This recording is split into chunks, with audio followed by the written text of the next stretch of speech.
So welcome everyone, it's Michael DeHaan from Care to Grow, and I've got Ryan Watson with me today. How are you, Ryan? Really good, Michael. Thanks for having us. Pleasure.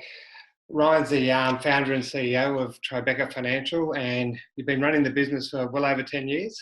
Yeah, it's been a 10-year journey, a couple of iterations. Obviously, a lot going on in the traditional financial planning industry.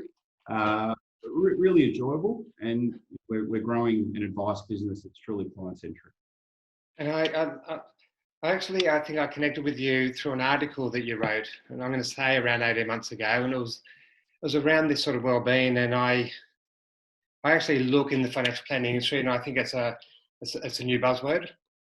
Like it's taken over holistic, or we're pivoting, which is through through COVID, and then I'm hearing more and more this well-being. So one, it creates an interest for me because that's my ethos. That's what I'm looking to do to my clients. But the other is then digging a bit deeper. So after that, and something you've got on LinkedIn, which is I'll read it out. So passionate about improving the financial well-being of everyday Australians, which is unique. Yeah, we believe it is. This is where our journey has led us to over the last 10 years.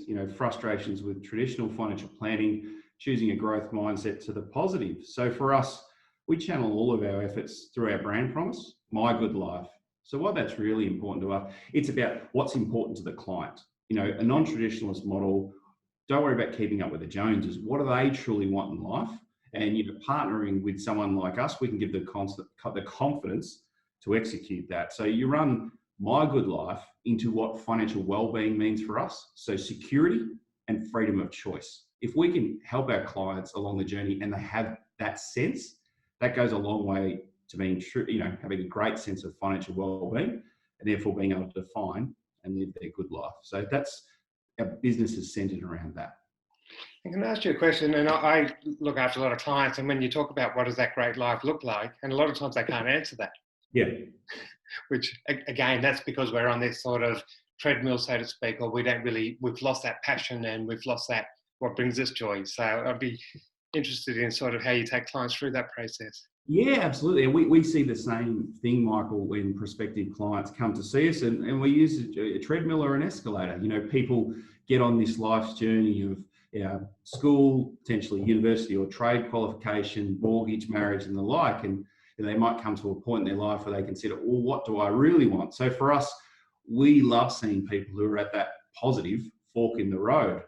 For us, we use a goal setting process. So we look at traditionally where someone wants to be in 10 years, where do they want to be in 3, then what fundamental change they need to make now across traditional financial planning pillars. So cash flow, investment and contingency. So that's the structure we use for our clients, really fluid, based on high emotional intelligence. We don't know, sometimes there's fear, sometimes there's anger, there's, a mixture of emotions, at least an initial or a discovery appointment, but we're willing to go there for our clients because that's what's really important. Now, the piece around the 10-3 now, or the key elements to it are what we call the 5 L's.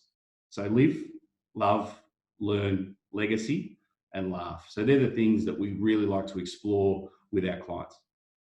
And it's interesting because you introduced me to Mariana, which is one of your top advisors, and I've done an online course around those steps to financial freedom, and I've adopted that. And Mariana did an interview with me because I use that a lot.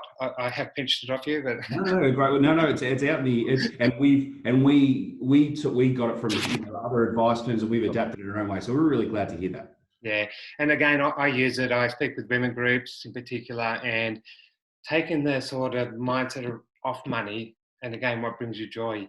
Yes, there's a plan, there's a strategy, and whatever. But if you can get that right, what does that future look like? I want to share with you that my wife and I sat down and went through the 5 L's, and it's probably that honest conversation, and we made some changes.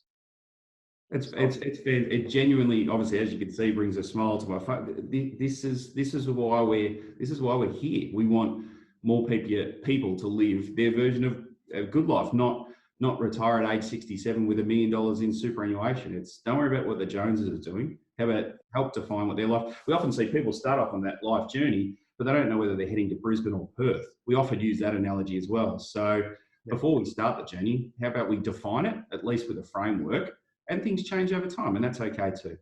Yeah, yeah.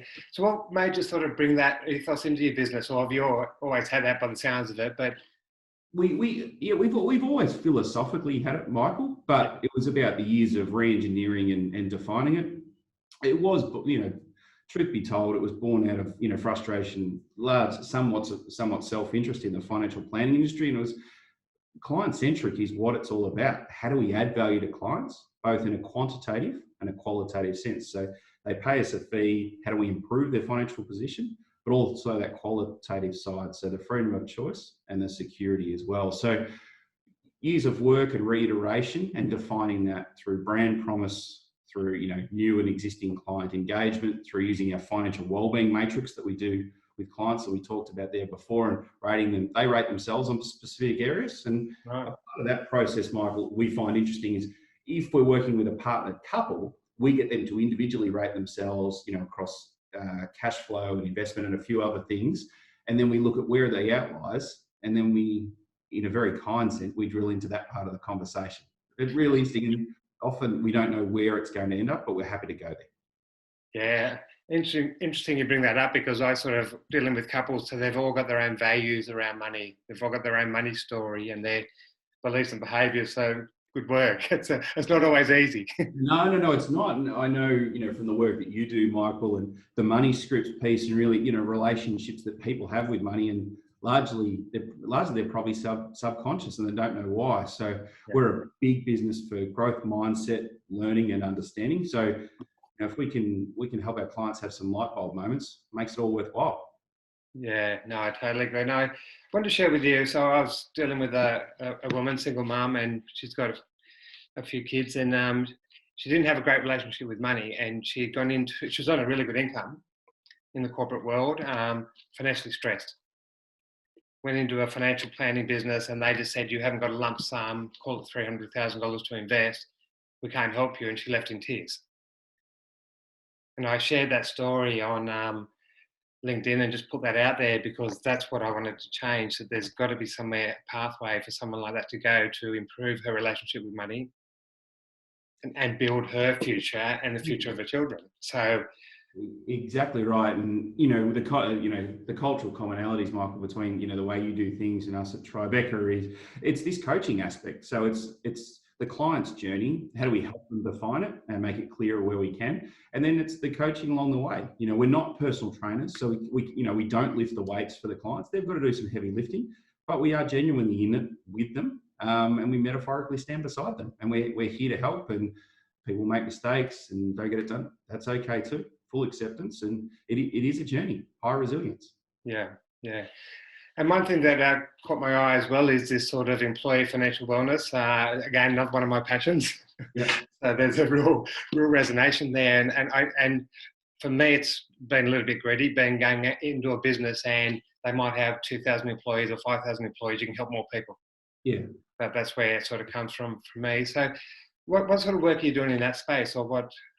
Yeah. Well, it's important. So when we're working, whether it's with an individual or a business, we look with 3 channels for us are inspire, educate, support. So we're using 1, 2, or 3 of those. When we work in a business to business sense and the employer engages us around executing the financial wellbeing pillar within their wellbeing program for their employees, we really get to channel the education. So as always, free of conflict. It's a fee for service arrangement with the employer.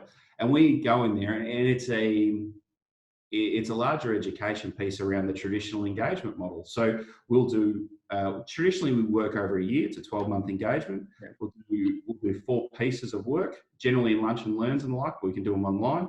It's a goals-based process, so a 10-3 now. Then we go through the cash flow, quarter investment and contingency. So employees who attend get a group-based version in a personalised sense. Yeah. So they get to go through those pillars of how we give personalised financial advice. Another part of that service that we provide as well is this one-on-one consulting process. So if employers so choose, we go in there on a general advice or consulting mandate. We go in there, pen and paper. We talk to individual employees in privacy. It's not personalised advice, but they come to us with their financial problems. Yeah. Excuse me, and we talk them through that. And why that's really rewarding, Michael, is we find that we can reduce a lot of stress in a 45-minute session. People carry a lot of financial baggage or emotional baggage around. And we think, even in a shorter space of time, we can help or we can alleviate some of that. So it's a really rewarding space. That education mandate's really important. And we're trying to put, excuse me, more information and education in the hands of Australian people. Yeah, and that's the mandate that you've got on LinkedIn, and you're living that, and that's important. I suppose that's why I connected with you, and I think we've got similar values and that sort of integrity to change people's lives. And you hit on that before. I wrote down sort of safety, freedom of choice, and that's what financial wellbeing is, or financial wellness. And for you to live and breathe that in your business, and that's a big shift from where the industry is. Yeah, absolutely. That security, freedom of choice. And another thing we pride ourselves on, Michael, is giving people time back. With the financial wellbeing program work that we've done, the research suggests that employers can spend up to 3 hours a week worrying about money at work. Yeah. So there's a benefit to an employer if they engage us, so time back in terms of production. But more importantly, this is this conscious or subconscious that people don't realise how much time they spend worrying about it. For working with someone like us, cash flow, structure creates freedom. So we do bank account structures in place, discretionary money on a weekly, fortnightly or monthly basis what the client, it's not complicated and it's not micro. It's peer-to-peer, it's not adult-child. It's what they agree to. We don't talk budgets, we talk cash flow, and we put them in charge of money. And you just see people grow. It's great. Yeah. And I think even in this market, so it's very much a labour market, so employers or corporates are looking for quality employees, but it's getting tougher. It is, and you need, to be an employer of choice, and that's something that we strive for as well. It's in a constructive sense. What's the edge? What value can people bring?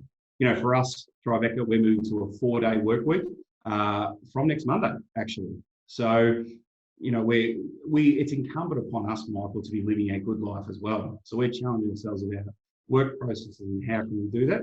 And I've always said, why would a client engage with us if we're not doing what we say we'll do? So we've got to be living a good life as well. Yeah, I love that. It's so authentic, and it's so people pick up on that. So I think that's great. And as I said, even just reaching out to you and you allowing Mariana to be a part of that sort of steps to financial freedom, I was grateful for that, because you're doing something different down there, and it's accessibility to every Australian to actually, look at their situation and be empowered. Yeah, and I think it's, the inspire, the educators, it's really important for us to put it out there. We've built things and people have helped us along the journey. And I'm really glad to hear that you're using the fibre. It's not proprietary to us. We just want people to get better advice and genuinely be living their good life. So however we can help, paid or unpaid, that's okay. We just put it out there into the universe. Yeah, no, I appreciate that, and I love that you're doing something different. Again, we'll sort of talk further. I just wanted to get your story out there. Thank you. People have got to listen and look at different options. I deal with a lot of clients that have had different experiences with financial planners, and they trust me in the sense there to have that tribe or have that sort of partnerships around me. And I, as I said, have no hesitation recommending Tribeca Financial and you and your team. So you do make a difference, and I think it's just important to celebrate that and get that out and share that with as many people as we can. So hence, thank you for your time today. And really, really appreciate it, Michael. And there's such a great opportunity to help people.